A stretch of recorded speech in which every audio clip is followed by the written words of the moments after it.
Assalamualaikum warahmatullahi wabarakatuh. Halo teman-teman. Kami dari kelompok 10 mata kuliah informasi dan kelompok khusus akan menampilkan gimana sih urgensi pelayanan informasi untuk para kelompok khusus di era 5.0 ini. Nah, sadar gak sih di lingkungan sekitar kita itu terdapat berbagai macam kelompok khusus, diantaranya itu sebagai berikut.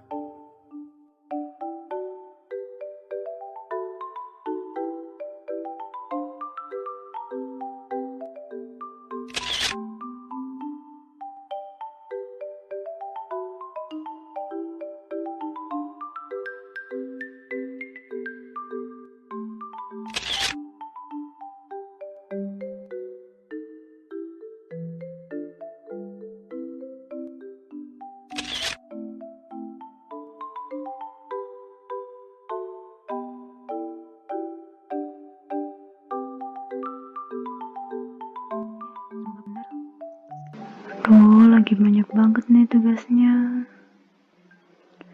Mana disuruh cari artikel di remote text lagi.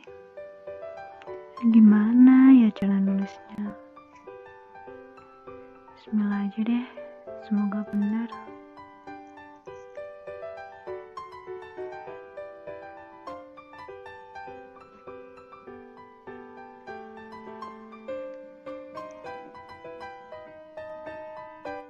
Pendidikan merupakan kebutuhan bagi setiap manusia, karena dengan pendidikan, segala potensi yang ada di dalam diri manusia dapat tumbuh dan berkembang. Hal ini akan berguna bagi dirinya dan orang lain. Dengan demikian, pemerataan pendidikan ini adalah pokok permasalahan yang tidak hanya ditujukan pada anak-anak yang normal saja, tetapi kepada anak-anak yang cacat atau disabilitas. Bagi penderita tunanetra, notabene-nya memang belum mampu menggunakan kemajuan teknologi dan informasi. Pendidikan TIK merupakan bagian dari hak mereka karena harus mengikuti perkembangan zaman yang diiringi perkembangan teknologi. Nah, oleh karena itu, sebagai penunjang kemajuan teknologi pendidikan yang dapat digunakan oleh disabilitas penglihatan, kami memperkenalkan software yaitu NVDA atau Non-Visual Desktop Access. NVDA ini merupakan software pembaca layar yang membantu tunanetra dalam mengoperasikan perangkat modern seperti komputer, laptop, atau smartphone. NVDA ini adalah salah satu varian screen reader yang dapat dimanfaatkan oleh anak tunanetra dalam mengoperasikan komputer. Screen reader ini bersifat gratis dan sangat membantu bagi para tunanetra, terlebih di tengah mahalnya aplikasi screen reader yang biasa digunakan selama ini. Selain itu, NVDA ini juga sudah menyediakan aplikasi perkantoran seperti Microsoft Word, Microsoft Excel, sampai hiburan seperti iTunes. Dan NVDA ini juga sudah dapat digunakan untuk menjelajahi internet dengan menggunakan browser Mozilla Firefox. Keunggulan dari software NVDA ini yaitu tersedianya NVDA Portable. Hal ini akan memudahkan pengguna disabilitas penglihatan yang sering bekerja berpindah-pindah komputer. Dengan NVDA Portable, pengguna tidak disulitkan untuk menginstal NVDA pada komputer yang akan digunakan. Cukup hanya menancapkan flash disk pada port USB yang sudah dikopikan NVDA Portable. Komputer tersebut akan langsung menjalankan NVDA. Hal ini tentunya akan menghemat waktu dan membuat pekerjaan lebih efektif dan efisien. Ada yang bisa saya bantu? Dari permasalahan yang telah dialami oleh orang dengan disabilitas pendengaran yang telah ditampilkan di video sebelumnya, maka solusi berupa teknologi yang mungkin bisa diterapkan di perpustakaan untuk membantu pemustaka disabilitas pendengaran ini dalam memperoleh informasi yang mereka butuhkan adalah Assistive Technology Speech Recognition. Jadi software ini tuh berguna untuk mempermudah pustakawan untuk berkomunikasi dengan tunarungu. Caranya nanti kita tinggal mengucapkan sebuah kalimat, dan software ini secara otomatis akan mengubah suara yang kita ucapkan tadi ke dalam bentuk tulisan. Software ini sangat praktis dan mudah jika nantinya dikembangkan dan diterapkan di perpustakaan.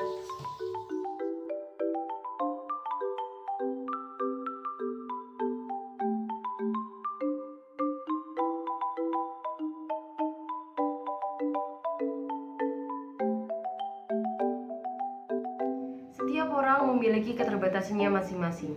Seperti yang kita kenal, adanya disabilitas penglihatan, pendengaran, dan juga disabilitas gerak. Pada video sebelumnya kita gambarkan mengenai seseorang yang telah lama menderita penyakit amyotrophic lateral sclerosis atau kita sebut dengan ALS.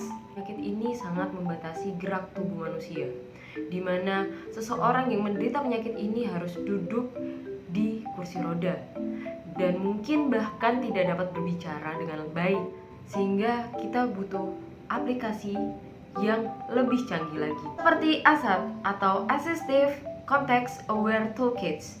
Dengan kecanggihan teknologi, ASAP dapat ditanamkan pada segala perangkat lunak yang digunakan oleh penyandang disabilitas. Misalnya dapat ditanamkan pada penyandang disabilitas gerak seperti ALS, di mana kita dapat memasangkan ASAP dalam kursi roda tersebut.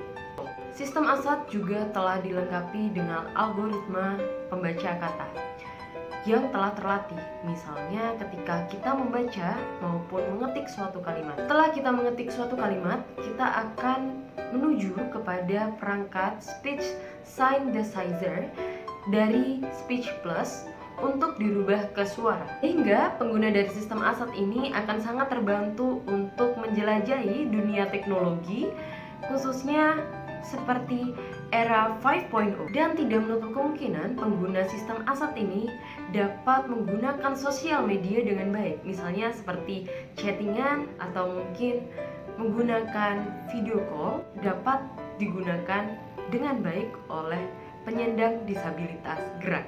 Sehingga penyandang disabilitas ini tidak perlu cemas atau bahkan bingung ketika memperoleh suatu informasi. Kali ini kita akan membahas tentang Industri 4.0 dan Society 5.0 beserta dengan perbedaan dari keduanya. Konsep Industri 4.0 berawal dari konsep industri di Jerman yang didasarkan pada 6 pilar yang berdampak positif terhadap perekonomian. Yang pertama yaitu masyarakat digital, yang kedua energi berkelanjutan, yang ketiga mobilitas cerdas, yang keempat hidup sehat, yang kelima keamanan sipil, dan yang keenam yaitu teknologi di tempat kerja. Bisa juga dikatakan bahwa Industri 4.0 adalah era digital atau era teknologi informasi dan komunikasi. Sedangkan Society 5.0 sebenarnya telah dipromosikan oleh pemerintah Jepang pada tahun 2015. Tidak lagi berpusat pada industri, kali ini konsep Society 5.0 lebih berpusat pada orang-orangnya atau dalam hal ini adalah masyarakatnya. Dengan memanfaatkan teknologi sebagai alat untuk penggerak, pemerintah Jepang menginisiasi gerakan ini untuk menciptakan masyarakat yang super pintar. Adapun perbedaan secara garis besar antara Industri 4.0 dan Society 5.0. Yang pertama yaitu Industri 4.0 lebih menekankan pada bagaimana pekerjaan dapat dilakukan secara otomatis atau instan. Sedangkan Society 5.0 lebih menekankan bagaimana cara untuk mengoptimalkan tanggung jawab jam kerja untuk menyelesaikan pekerjaan. Yang kedua, Industri 4.0 menyoroti aktivitas penggunaan mesin otomatis, sedangkan Society 5.0 menyoroti efektivitas dalam mengoptimalkan pengetahuan masyarakat dengan bantuan mesin cerdas. Yang ketiga, Industri 4.0 adalah tentang komunikasi yang terkomputerisasi dengan segala cara. Sedangkan Society 5.0 dimaksudkan untuk memudahkan dan mempercepat pekerjaan dengan bantuan mesin cerdas demi kepentingan orangnya. Meskipun memiliki fokus yang berbeda, pada dasarnya tujuan Industri 4.0 dan Society 5.0 adalah untuk mempermudah aktivitas manusia dan tentu agar segala sesuatunya menjadi lebih efektif dan efisien. Nah, tahu kan urgensinya pengelola informasi dalam melayani kelompok berkebutuhan khusus di era 5.0 ini? Nah, cukup sekian video yang dapat kelompok 10 tampilkan. Semoga video ini dapat memberikan manfaat. Akhir kata, wassalamualaikum warahmatullahi wabarakatuh. Sampai jumpa.